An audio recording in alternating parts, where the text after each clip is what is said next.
конце ноября текущего года абхазское информационное пространство заполнили новости о том, что наши спортсмены по вольной борьбе заняли призовые места в турнире в Московской области. Вольная борьба – один из самых популярных видов спорта в нашей стране. Спасает ли спорт подрастающее поколение от опасностей, которые несет улица? Поговорим об этом в новом выпуске программы «Грани».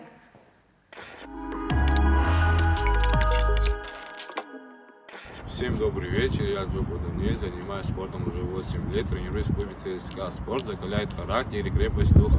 Призываю всех заниматься спортом, потому что спорт – это жизнь.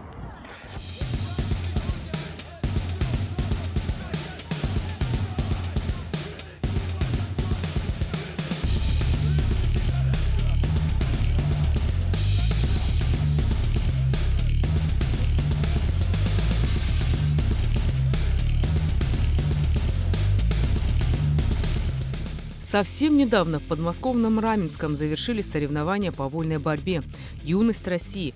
В первенстве приняли участие более 300 спортсменов. Золото, серебро, бронза – все эти медали оказались в копилке абхазских спортсменов. Тренируют наших борцов Рамзик Алабян и Тимур Джопо.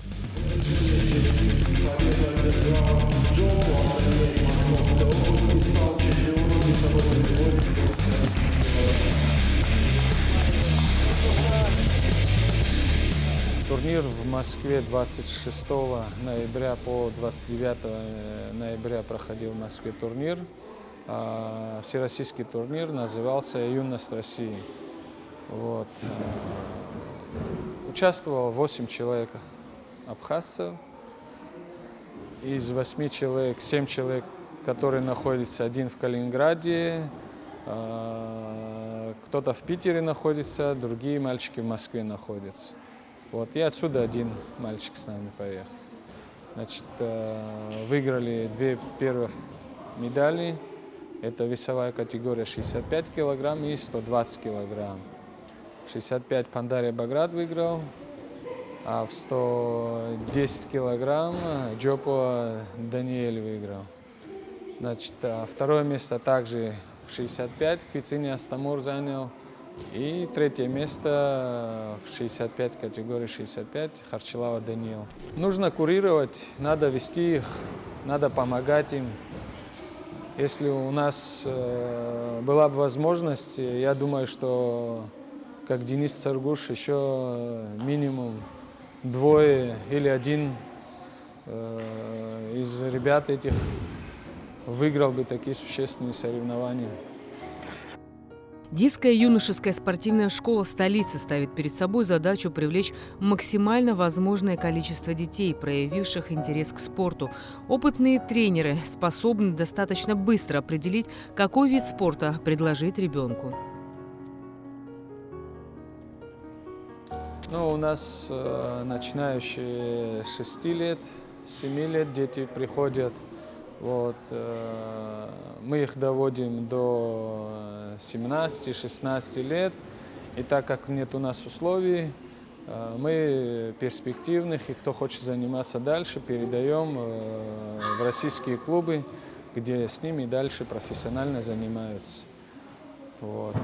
На сегодняшний день детей ходит до 30-40 человек. Мне было 6 лет, когда я пришел первый раз на борьбу. Папа сперва привел младшего брата отправить заниматься, а я тогда в то время ходил на танцы.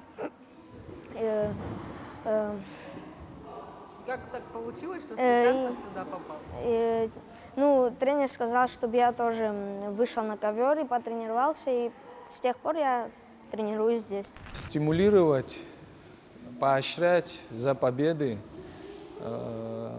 грандами, квартирами, машинами, чтобы, видев это, чтобы они тянулись, чтобы детишки хотели рекламировать побольше. И думаю, что молодежь и дети потянутся больше в спортзалы. Этих ребят надо вести. Надо вести в российских клубах тоже. Есть проблема с финансированием. Это постоянные сборы, это тренировки, Это соревнования, в которых они должны участвовать. Это мировые соревнования, которые находятся там по всем разным городам, странам в мире, где они должны участвовать. И мы с этим, сталкиваясь, обратно же не доводим их до такой оптимальной формы, чтобы они могли выиграть серьезные соревнования. У нас вот на сегодняшний день где-то человек 6, которые во взрослую сборную вошли. Человек 6-8 где-то. На чемпионате России здесь человек 8 выступало ребят. В сборной России нас все нас знают. И не только в сборной России. Вот мы участвовали в первенстве Европы, первенство мира ездили. Там сборные, как Грузия, как Азербайджан, как Армения. Вот постсоветское пространство. Они нас знают как абхазцев. Они знают, что это дети с Абхазии. Ну, конечно же, и нам, и детишкам больно, что мы не участвуем за свою страну. Мы представляем прежде всего Россию. Двое ребят представляли у нас как-то Азербайджан. Сейчас один спортсмен у нас представляет Сирию. Этот олимпийский вид спорта, где непризнанные страны не допускаются на соревнования. Так что, конечно, больно и досадно ребятам. И нам приходится проходить очень тяжелый отбор в чемпионатах России, в первенствах России, чтобы попасть на это же первенство Европы или первенство мира. Немало малышей и подростков отдают предпочтение секциям по вольной борьбе. Этот вид спорта позволяет детям укрепить все группы мышц, развить тактическое и стратегическое мышление. Тренировки по вольной борьбе способствуют духовному и нравственному развитию личности. Тренер убежден, что это приводит к нужному результату и меняет мышление подростка, который может сбиться с правильного пути. Детишки приходят, но, конечно, хотелось бы, чтобы было как бы на Северном Кавказе, скажем так, также в Дагестане или в Нальчике, где залы просто переполняют детишки. Там в одну группу может приходить 250 человек до 300 человек. Вот у них как бы с детства заложено, что нужно в спортзал тренироваться, а у нас больше как бы детишки на улице оказываются, и родители не так рвутся вести их в спортзалы. Заниматься спортом очень интересно, и я оставляю улицы или там, не знаю, все дела и прихожу на тренировку потренироваться. Это помогает моему здоровью, выносливости и все такое. Мы, бывает, выезжаем за границы, там знакомимся с разными ребятами, и я не хочу в ближайшие годы уходить с борьбы, буду заниматься и хочу достигнуть таких же высот, наверное, как Денис Саргуш. Я советую всем моего возраста, всем пацанам, мальчикам, советую входить в зал, в спортзал, делать. Хватит там ходить по улицам, это уже прошлое, это уже никуда не идет. Зачем ходить по улицам, если можно в зал прийти и чего-то там добиться в жизни, своих родителей радовать.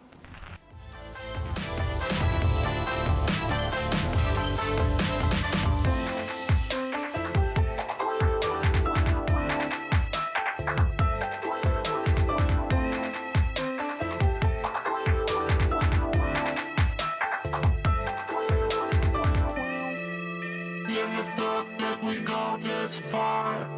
Don't stop now. Reaching for a distant star. Don't stop now. Isn't it strange how we're safe at home? Today counting days until the second go. If you're gonna make a change, you have to let me know. Turn this shit around, start it up the youngs. It's all you need to do.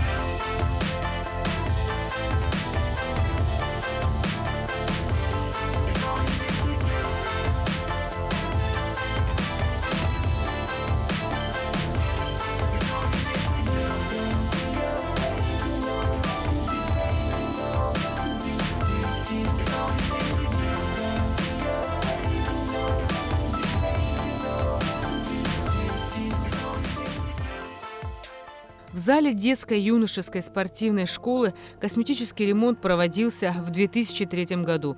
Сейчас условия оставляют желать лучшего. Известно, что различным видам спорта выделяют разное количество денег, но можно смело сказать, что денег не хватает всем. Такова человеческая натура. Всегда хочется иметь лучшую спортивную форму, инвентарь, выступать в большем количестве турниров, создавать более комфортные условия для тренировок. Довоенный спорт – это другое дело было финансирование и возможности, поездки. Послевоенные совсем тяжелые времена, наши времена, если так скажем. И сейчас. Сейчас как бы есть финансирование, но не хватает. У нас проблемы с выездами, связаны со сборами, соревнованиями. Вот. Нет, у нас по Абхазии турниры тоже есть, и в год запланированные турниры с выездами. Но с финансированием, когда проблемы возникают, вот мы сами занимаем деньги, мучаемся, потом ждем, когда сюда приезжаем, ждем эти деньги, когда нам вернут их. Вот такая проблема существует, и бывает, что мы турниры попросту пропускаем от того, что нет финансирования.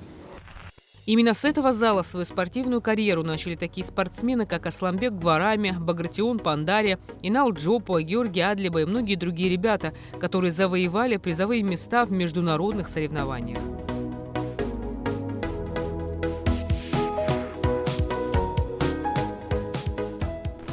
Наш вид спорта и наши достижения как бы за нас говорят. Первенство России выиграть не так легко или попасть на мир или на Европу. Мы прям с детства ведем этих детей, пытаемся и надеемся. Если он показывает себя, так значит и во взрослой мы надеемся, что себя покажет. Но все потом вместе связано уже это, как трудолюбие будет, как финансирование будет.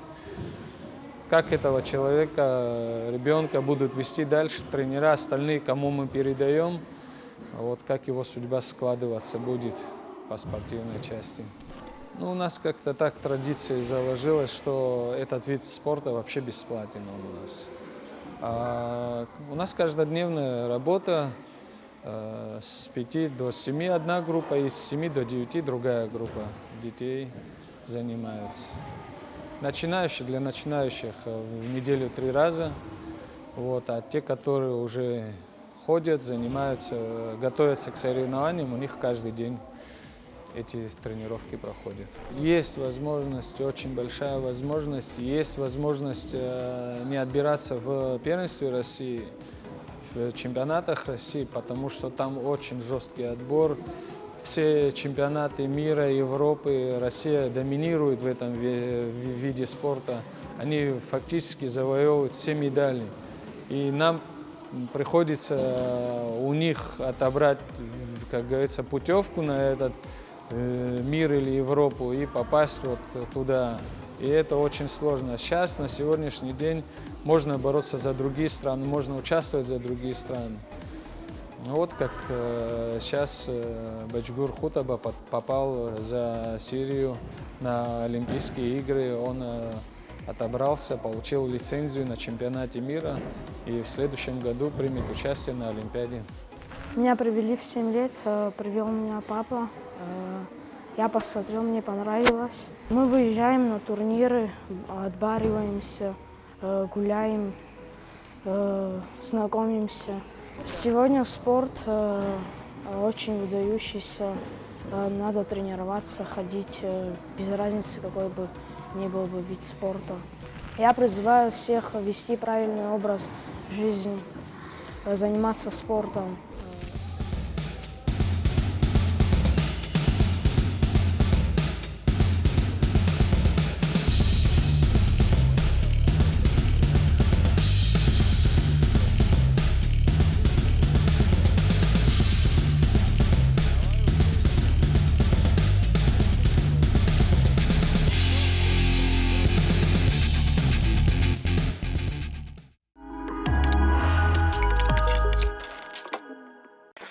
Сегодня тренд на здоровый образ жизни. Взрослый человек сам способен изменить свой образ жизни, а вот увлечь ребенка спортом означает увести его с улицы. С вами была Рената Шакая.